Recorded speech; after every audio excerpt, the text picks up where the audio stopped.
দাঁতকে ঝকঝকে সুন্দর করার জন্য চেষ্টার অন্ত নেই।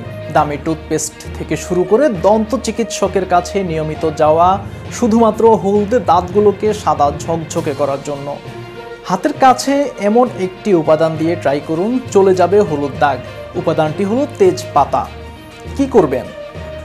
দাঁতের ট্রিটমেন্টে তেজপাতাকে মেশাতে হবে কোনো টক ফলের সঙ্গে, যেমন কমলা লেবু বা পাতি লেবুর খোসার সঙ্গে। 4টি তেজপাতা, কাঁচা বা শুকনো যাই হোক। সমপরিমাণ কমলা লেবু বা পাতি লেবুর খোসা আর মুখে দুর্গন্ধের সমস্যা বা মাড়িতে ব্যথা থাকলে লবঙ্গ 2 থেকে 3টি। প্রথমে তেজপাতা বেটে বা মিহি গুঁড়ো করে নিন। লেবুর খোসা শুকিয়ে লবঙ্গের সঙ্গে মিশিয়ে গুঁড়ো করে নিন। এবার এসব উপকরণের সঙ্গে সামান্য লবণ মিশিয়ে নিন।